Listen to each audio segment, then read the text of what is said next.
Hey everyone, this is Brian from the Tennis IQ podcast. Josh and I hope that you are enjoying the content and discussions that we put out week after week. If you'd like to support the podcast and help us to continue to produce quality episodes, please visit our Patreon page at patreon.com/tennisiqpodcast/membership. Currently, we have 3 tiers of support: the fan level at $3 per month, the supporter level at $7 per month, and the champion level at $20 per month. Benefits of joining the Tennis IQ podcast community include episode transcripts, participation in book club discussions, and access to monthly masterclasses with me and Josh. For more on these benefits of support, head on over to our Patreon page at patreon.com/tennisiqpodcast/membership. Thank you so much. And now, on to the show.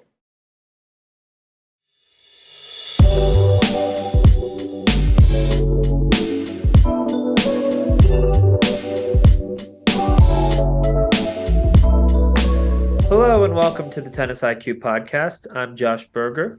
And I'm Brian Lomax. And today, Josh and I are going to be discussing a paper entitled Lifestyle Challenges and Mental Health of Professional Tennis Players, an exploratory case study. The authors of the paper are Saul Schramm, Jennifer Cumming, and Sarah Jane Fenton. Both Josh and I found this to be a very interesting article about the challenges of becoming and sustaining a professional career in tennis. I don't know how you feel, Josh, but I've often thought that tennis is probably one of the most difficult, if not the most difficult sports to go pro in. And I think some of that is covered here in this paper. So essentially this is, it mentions it's an exploratory case study. So what the authors did is they used Behind the Racket, which is, you may even know more about this than I do, Josh, but I think Noah Rubin started this as a means of allowing players to essentially post, what they're feeling as their life is on the tour.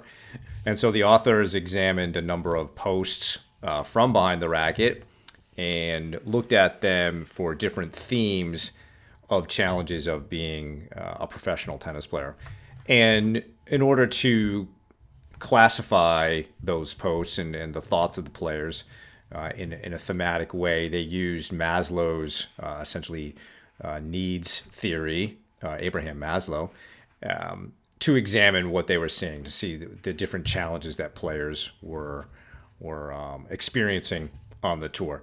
So for those of you not necessarily familiar with Maslow, sometimes it's referred to as hierarchy of needs, but it's really just sort of a needs theory.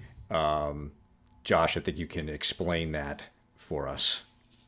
Yeah, so I think it's often when people refer to it or maybe see it visualized, it's often shown as a pyramid. But that was never actually how Abraham Maslow conceptualized it, but it's often shown in that way, which I think is sort of makes it maybe a little bit simpler to understand. So it starts with physiological needs, which might include things like food and shelter and water, clothing, sleep, things like that.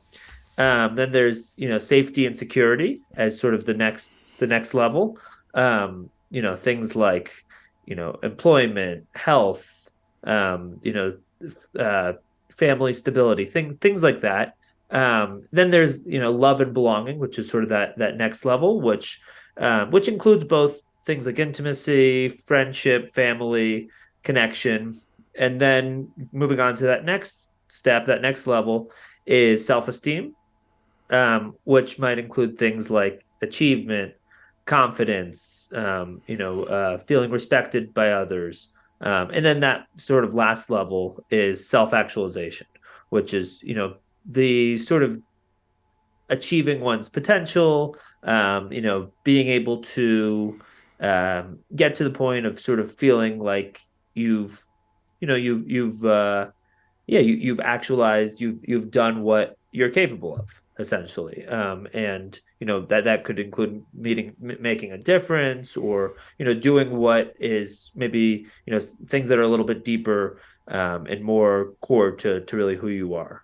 So sort of at a surface level, little bit of a background just in terms of what some of these different needs are. And I found it very interesting that this study sort of used that as a framework um, to measure, you know, how these different players were sort of reporting some of their different stresses and challenges on tour, both, you know, current players, former players. And yeah, I found it to be a very, very interesting study. And I thought this was a great way of sort of breaking it down, I would say. I agree. I thought interesting, and because we don't often see maybe so much people talking about Maslow's hierarchy of needs or needs in sport psychology, but I think they also did it very successfully here, attaching it to those needs. Interestingly enough, they didn't use self actualization as one of the ones that they examined here. So they really just looked at esteem, love and belongingness, safety needs, and physiological needs. Maybe for the population that they were surveying, self actualization wasn't quite yet a possibility because they hadn't necessarily established all these other needs. Well, So wasn't the when they talked a little bit about mental illness, wasn't that could didn't be, that although yeah, that to might even self-actualization? span a bunch of them. But I remember at the beginning they didn't really talk about so much self actualization, but it could be there. I mean, I think if we're thinking about playing professional tennis, that's one of the goals, hopefully, Yep. right? But maybe the players at the level they were surveying, maybe they weren't able to quite get to that place per se. So, how about we talk about some of the challenges that were discovered in the study, and just go through those, a little bit to see what players experience, and we have to be honest that these are not players who are necessarily at the top of the game, or those.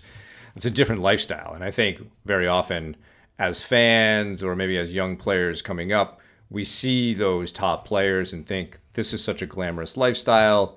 They get to go to all these great places and travel, and they're playing tennis, and they're famous, and all of that. And that's really the vast minority of people on the tour, and there's such a larger percentage of players who, in essence, are struggling to make it, and some of the challenges that they are facing are tough.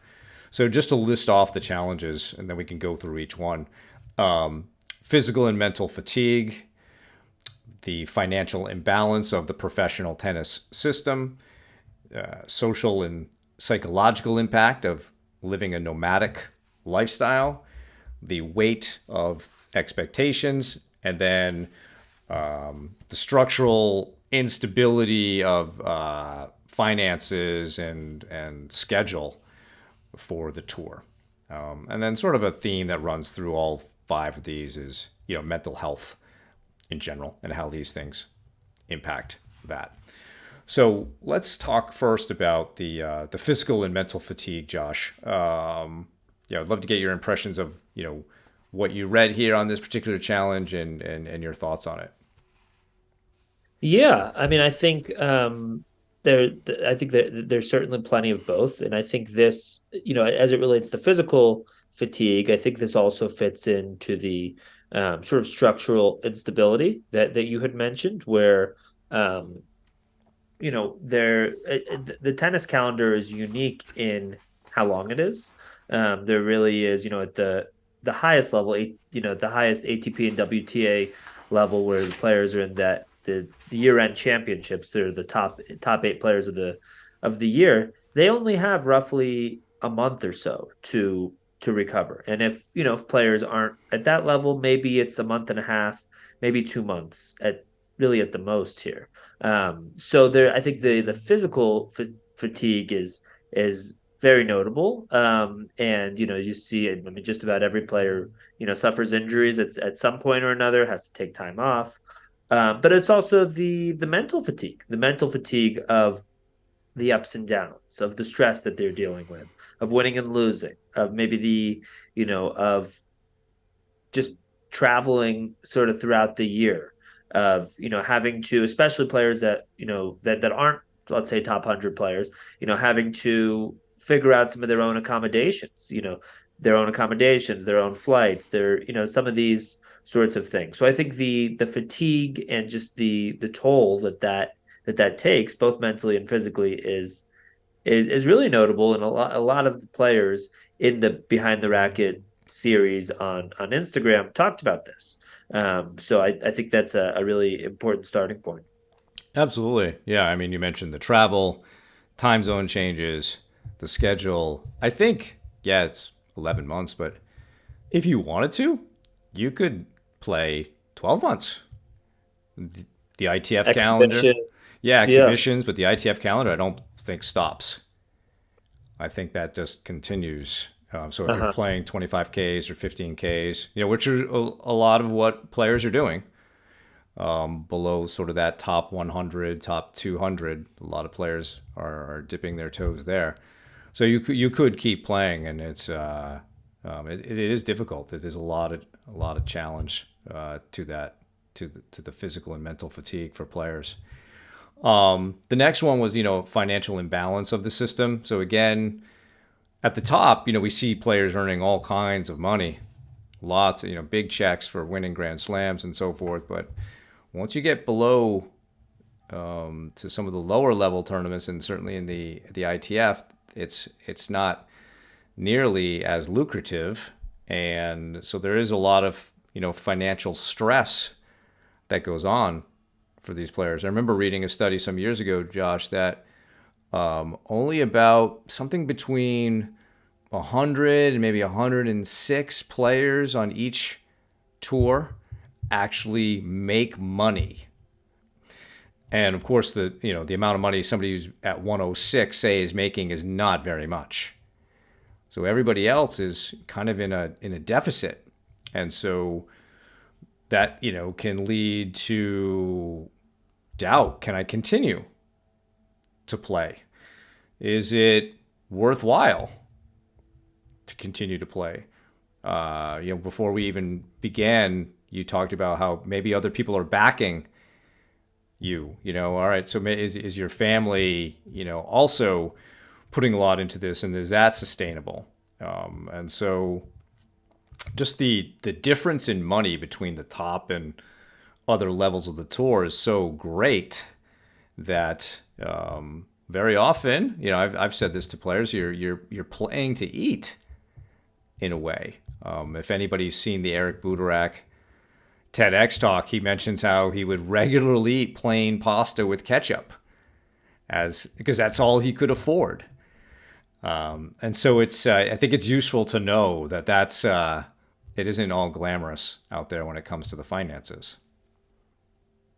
Definitely, definitely. And yeah, as you said, so it's sort of a disproportionate separation of really where the finances are on tour. Where if you look at I think people think about the Federers, Nadals, Djokovic's, Serena's, Naomi Osaka's, people like that who are making tens of millions of dollars a year between their earnings from match wins, but also from endorsements. And they have, all of them and other, top 10, top 20 players, maybe, beyond as well, have do not have the financial sort of insecurity. But as you said, that it really is right around that 100, top 100 point that I have also heard as a cutoff, where if somebody's top 100, you can make you can make it straight into to the main draw of the Grand Slam tournaments,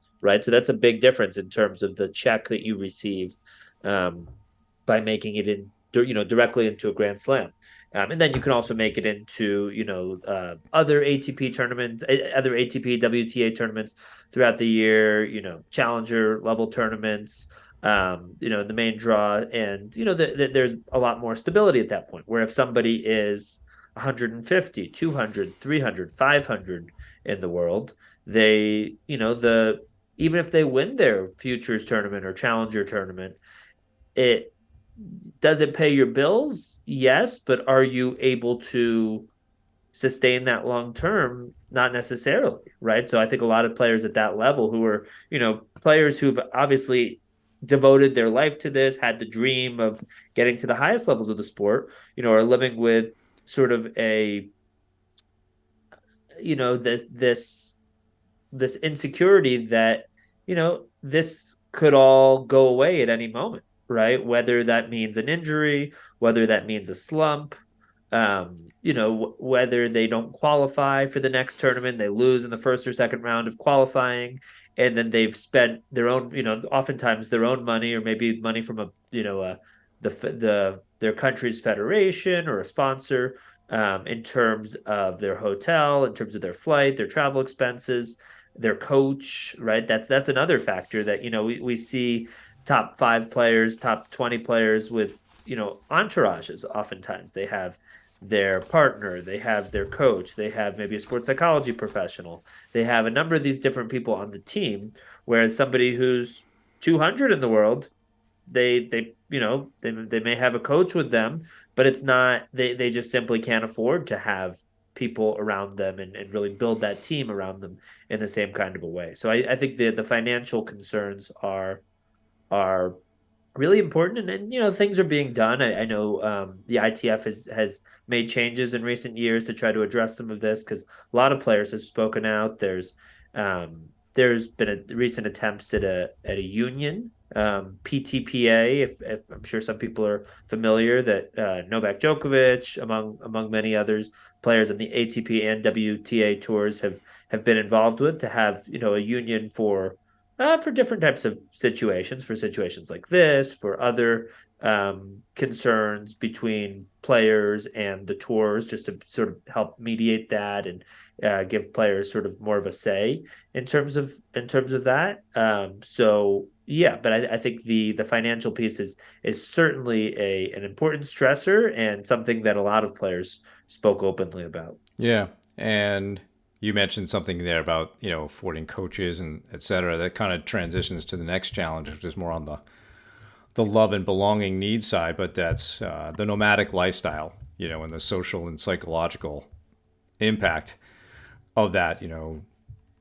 Going from hotel to hotel.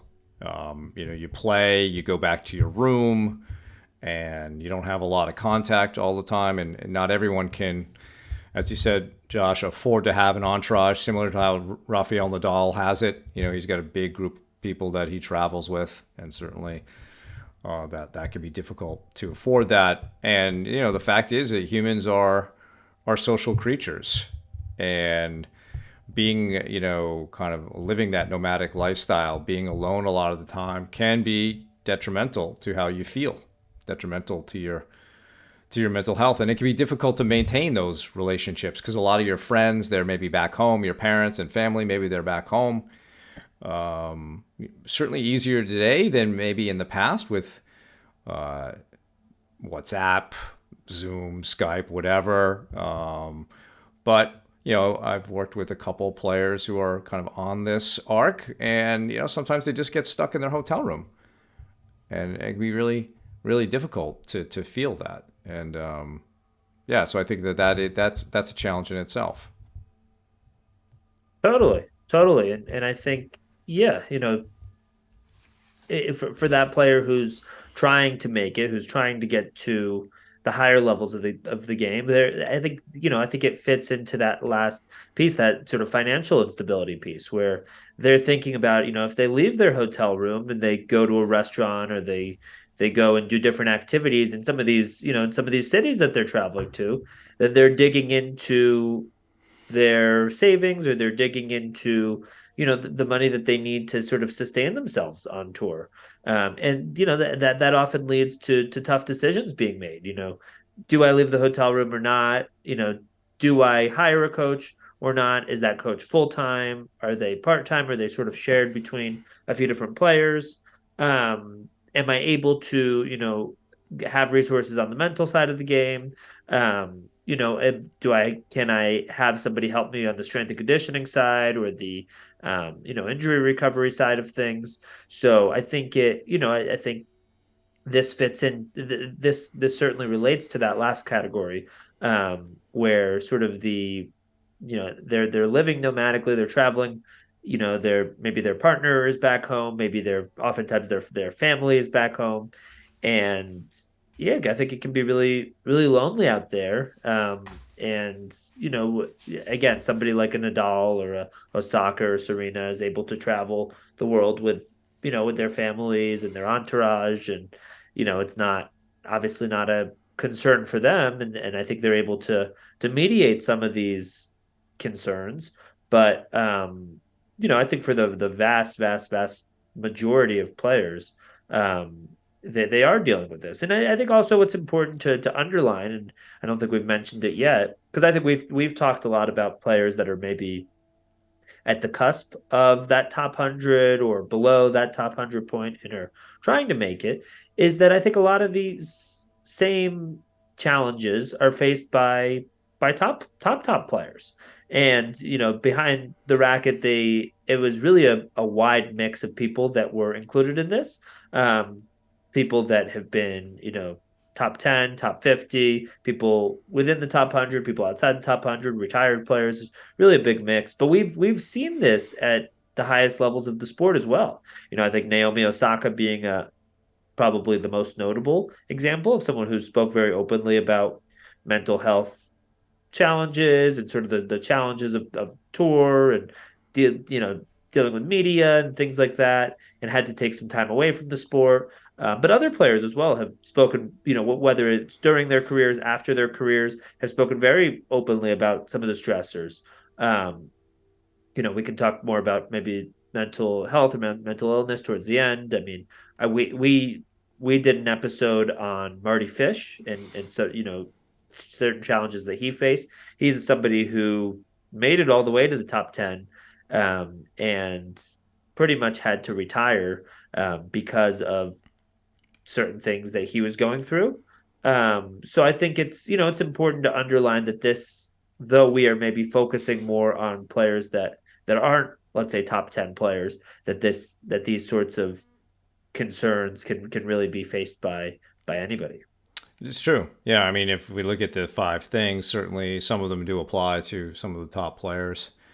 But as you said, I think we're focusing on maybe the majority of people trying to get there, and to also try to help people understand the reality of what it means to go pro. There are going to be some serious challenges, and I think we're doing this episode to try to give people some awareness of what this is like and what you can expect on this path a bit. And one of those things is the weight of expectation, the expectations that you may have for yourself. Maybe there's a fear of failing at this. You probably, again, back to the financial piece, people who are backing you, well, they kind of need you to win, maybe. If it's sponsors or family, there's, even as a player, you probably internalize that pressure.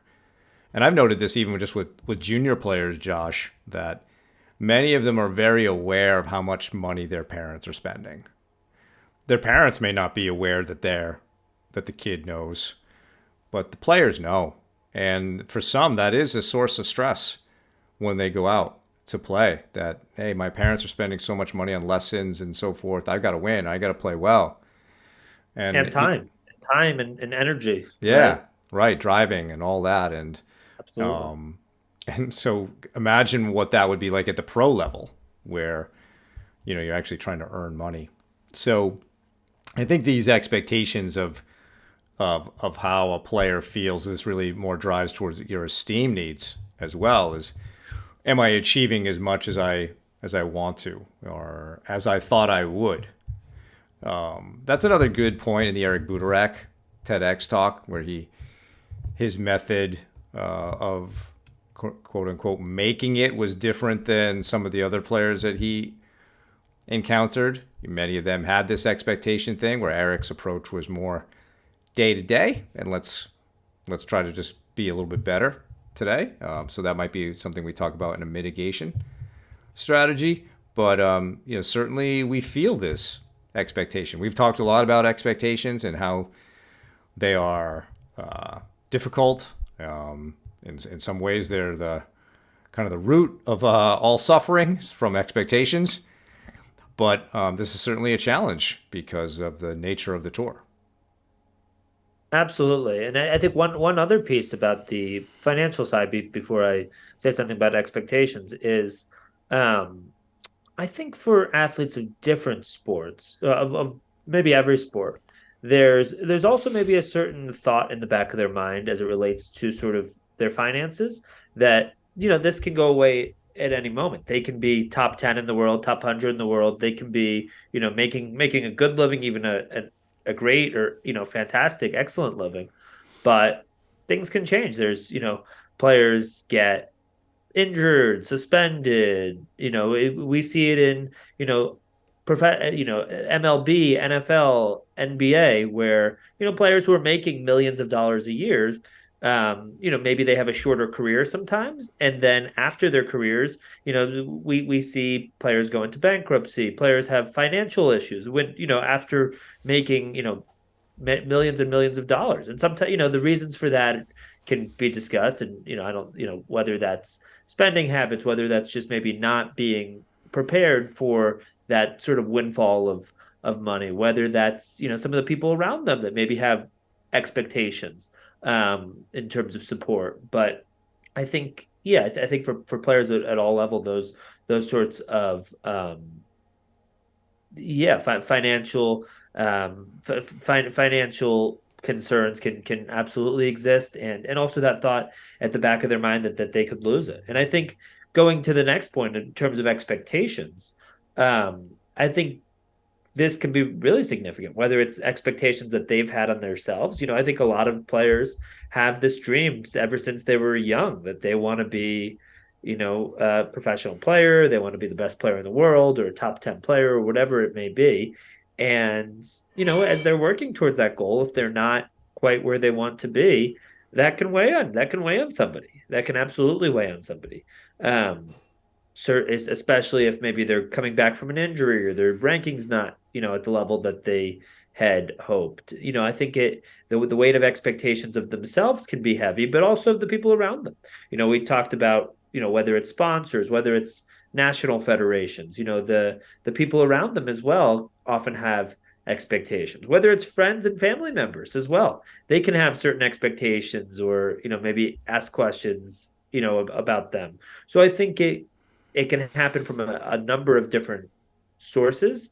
But I think that those expectations can absolutely have a heavy weight, and I think we see this with players of all levels, right? I think even things like you go into a tournament and maybe you play somebody that you've beaten before, and it's like, okay, I should win. I'm supposed to win this match, and even those expectations, at that more of a micro level, can really weigh on somebody. But also the sort of long term expectations of what they think they should accomplish or what they should be ranked, and maybe people around them are telling them you should be top 10 or you have the ability and potential to be a top 5 player or whatever it is, or you should be ranked higher, you should be further along by now.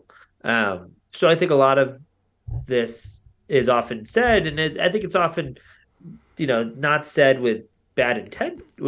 However, I think the impact of it can often be really detrimental. Yeah, that's true. And I think that is one that certainly, excuse me, it does drive sort of the esteem needs and may even block one's ability to self-actualize if you feel like you're not achieving your expectations there. And I think this kind of feeds into the next challenge, which is sort of the structure of the tour. Financially is one way, but also ranking wise, financially it's not salaried like a lot of professional sports. We live in the United States. An NFL team, American football, 53-man roster. Now, of course, they can be cut and so forth, but they generally have contracts. That's two teams makes 106 guys, Right. right? That's the number of people in the world maybe making money on one of the tours. And that's two teams out of what, 30, I think, in the NFL, or around that number. So just in American football, you have a number of people getting salaried to play football. And And they don't have the same sorts of, they don't have to pay for their flights and hotels and right, that there's sort a of lot of stuff thing. that's covered. Granted, they have very short careers. The Right. average American football career is probably about 3 to 4 years at most.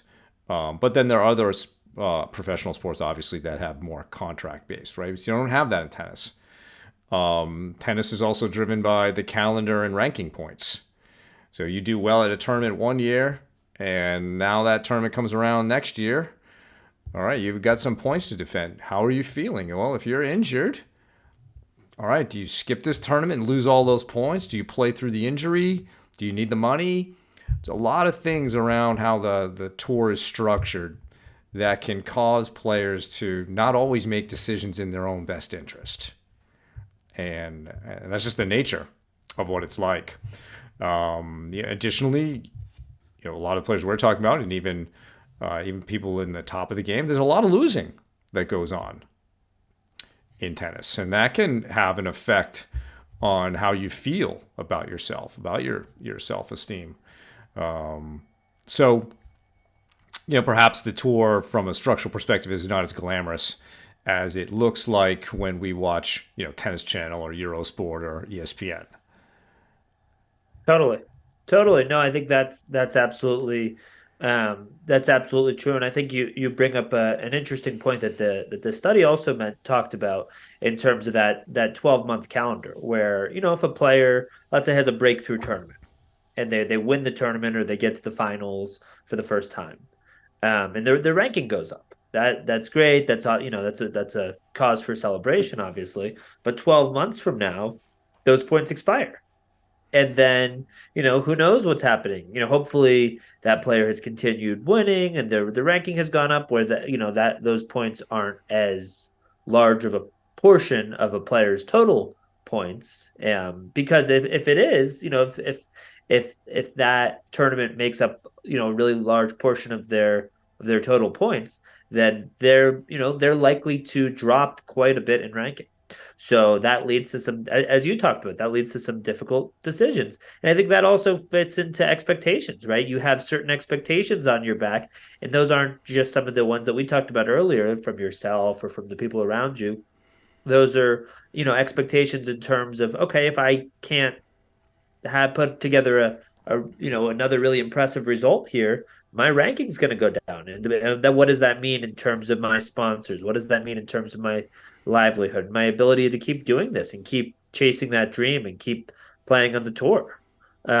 So yeah, no, I think that's absolutely a concern, and I think also injuries, right? Especially with the grueling calendar, every player has injuries that they go through, and that can often lead to drops in rankings, can lead to players, having to decide whether they're going to push through an injury or take time off, both of which have their drawbacks certainly. And I think there's other sort of instability. I think there's the financial imbalance, which I would say is sort of a form of that. But I think there's, just I think that sort of the tour in general, the way that things are set up is not necessarily set up for the players' interests always. I mean, I think they're taken into consideration, but there's a lot of different stakeholders here. So I think unfortunately a lot of players suffer the detriment of this, and are forced to sort of go through this process of playing on this tour, chasing that dream, chasing the ability to break even or to make a living, well, sort of suffering in some of these different ways, mentally, physically, and dealing with some of these challenges. And I think sometimes there's almost the response like, oh, like that's these people are living the dream. I think a lot of people think, these people are living the dream. They're living these glamorous lives, and that's obviously true at the top tier of the game. But I think for the vast majority of professional players, that's really not the case. They are trying to make it and often struggling to do so. Yeah, and they're playing in remote parts of the world very often, and so I think it's been a good discussion, Josh, of these five things be as challenges for professional players, and with these things, if a player's struggling with one or more, then it's natural that they would also struggle to kind of self actualize to achieve that place where they feel like they're becoming their best self. And that sort of addresses the mental health, mental illness piece, which you already kind of covered, noting some top players suffering from this, and of course, some of the people in the Behind the Racket series. So the paper also had some strategies to help mitigating some of this. I think really sort of the overall one that I like, Josh, is, or maybe this, I think this is kind of in the paper as well, but it's like making sure that people really understand what the reality of this professional tour is. As you said, it appears to be glamorous, but I think the more prepared young players are for this, and specifically each challenge, then they can come up with some strategies to help deal with it. Because I think in working with a couple players again on this path, I don't think they completely realized exactly how it would go before embarking on the journey. Now, of course, no, understanding this is the way it is and then actually living it are two different things. But at least if you understand that these are some challenges, then we can put in some perhaps structural changes for the player to help mitigate some of these challenges. Definitely, and I think it's important that these things are discussed. And I'm not sure I know the perfect age to discuss it. If there's a an up and coming junior player and maybe they're top 100, top 150 in the country, or one of the best players in their region, and they have big dreams and they want to be a professional player, or they think it's possible. I think it is important to discuss these things, and maybe it's 12, 13, somewhere around there, where they're starting to really think about what being a professional player could actually look like, and maybe they have these dreams. I think just being able to discuss with them, what some of these realities, what does life on tour actually look like for the vast majority of players?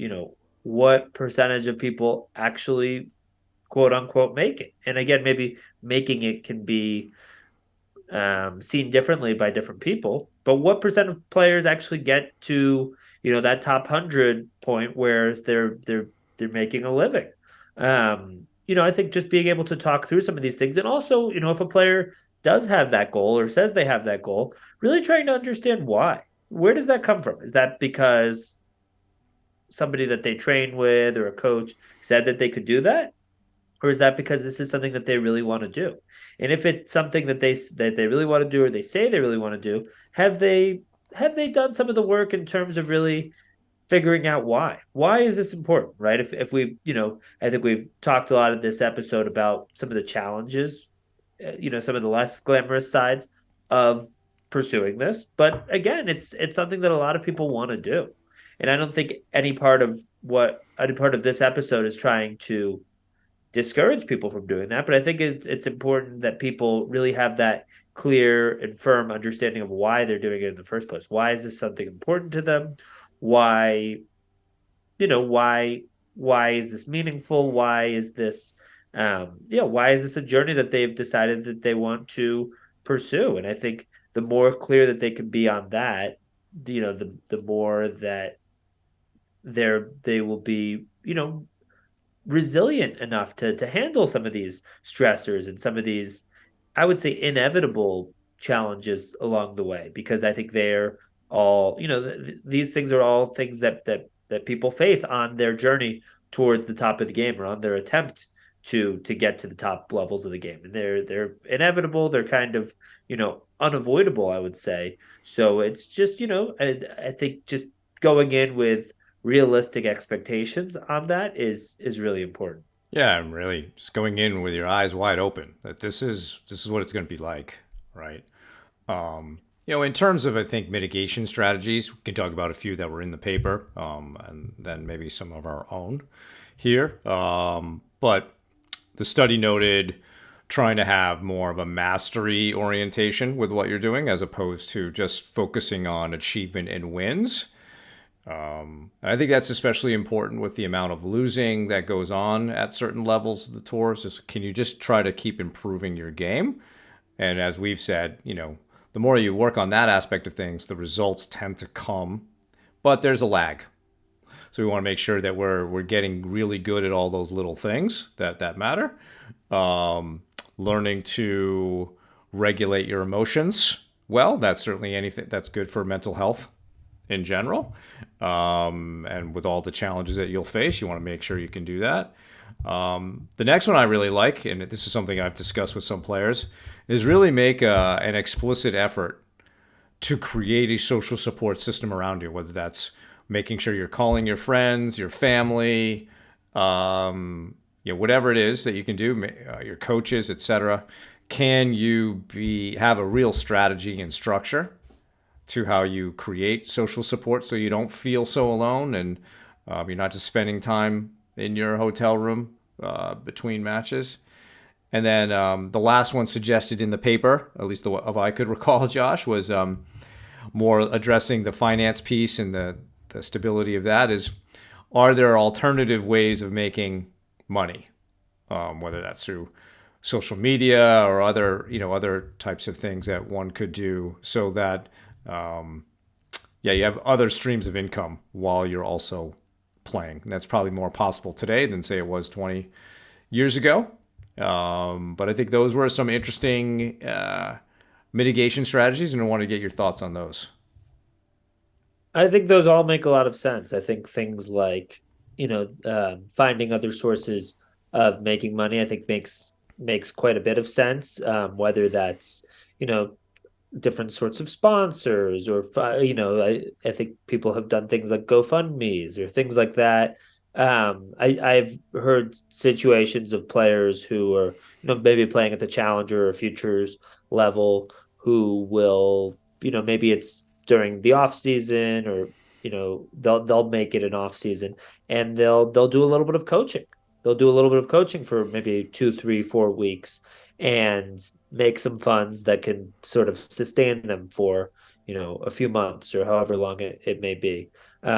And yeah, I think just, being able to be creative, being able to be resilient. And I think it's a lot easier to do that if you know what to expect. But I think, yeah, I think the mastery, having more of a mastery orientation makes a lot of sense. Trying to keep the focus on the process, trying to which is tough. I know we talk about it a lot. I feel like it gets thrown around a lot, but it's a challenge, right? When you have to win to eat, and when you have to, win and maintain your ranking to keep getting sponsors. And when the results feel really important, I think it's easy to prioritize that, and solely focus on that, and forget about aspects of the process. But I think trying to keep the focus there on the process, on doing things right, on really trying to, not just control the controllables, but master the controllable elements of the sport, whether that's, whether that's many different things: their preparation, their self-talk, their physical training, their mental training, their, their strategy, all these different pieces. Can players really try to master their selves, but master some of these different controllable pieces, and really focus on that process? And as you said, Brian, there often is a lag. There often is, if somebody's working at doing these things, it doesn't necessarily mean that the ranking is going to increase at that same rate. Or even, it's not even a guarantee that the ranking will increase at all.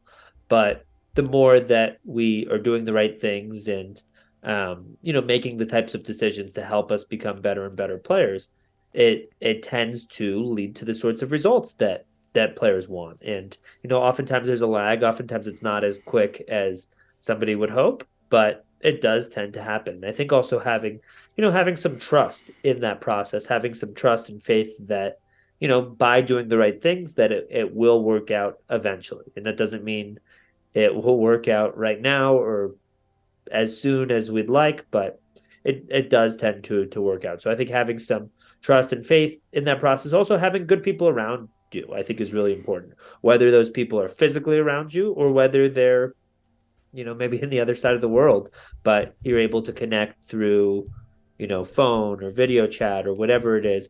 But having those people around you that can support you, that can cheer you up after a bad loss or an injury, that can give you guidance. Maybe it's other players that have been there before, former pros or higher ranked players that can give guidance as well and maybe share some of their experiences. But no, I think I think that social support piece and that team around a player, whether physically or virtually, is really key. So the last piece I would mention, Josh, here, that isn't part of the article, but I think would also make good sense for a mitigation strategy is to go back to a definition of what it means to be competitive that we have spoken about in the past, which is enjoyment, learning, and desire to win. And looking at making sure we're maintaining, healthy perspective on what's going on through that lens, and really making sure that we're enjoying what we're doing, enjoying the challenge of learning that mastery piece. Again, that's hard. It's hard to do in this environment. But players noted a loss of enjoyment and a loss of motivation. And if we're not enjoying it, then why are we doing it? So I think the more that we look at enjoyment, learning, and still maintaining a strong motivation and desire to win, really important to see how we're doing on that scale, and really checking in with players on where they are with those elements. And by monitoring that more, maybe we can make earlier adjustments in terms of what they're experiencing, so that it doesn't go too far down a path where we're not feeling so great about ourselves and our own mental health. So I think that would also be a good way of helping players through some of this, and especially even before they get to the level where they've jumped to playing ITFs and challenger events and so forth. I would agree. I would agree. And there's certain resources that are now around, things like ATP University, WTA Player Development Program, but they also talk about in the article that these are limited. These are limited to players of certain rankings, so it's certainly not accessible to everybody. So yeah, I think there's definitely more resources that could be put in place, whether this is by the ATP and WTA or ITF, but also by national federations, right? I think national federations can probably do a little bit more to help really prepare players for what this is actually like, and being realistic and providing them with resources, and maybe having players who have been through it who can also be there and provide guidance. I think all of that is are really helpful things that can help players who are going through this journey. So, as in other episodes where we discuss papers, if you're interested in getting a copy of this, please send us an email at tennisiqpodcast@gmail.com. We're happy to provide it. And that's a good discussion. I think this is something that we could both use with the tennis playing clients that we have, because it just looking at Maslow's hierarchy of needs, or just needs theory, is very interesting lens to look at how we work with players, right? So that's our show for today. Thank you all for listening. For more on today's episode, please check out the show notes. If you have any feedback or questions for me and Josh, please email us at tennisiqpodcast@gmail.com. Also, if you are enjoying the content that Josh and I discuss on the show, please rate and review the podcast so other tennis enthusiasts can find it more easily. Additionally, to be notified of new episodes, please subscribe to the show on your podcast platform of choice, including YouTube. And you can also check us out on Instagram. If you would like to support the podcast, please visit our Patreon page at patreon.com/tennisiq podcast/membership, where you can learn about the benefits of being part of the Tennis IQ podcast community. Thanks again, and we'll talk to you soon in our next episode.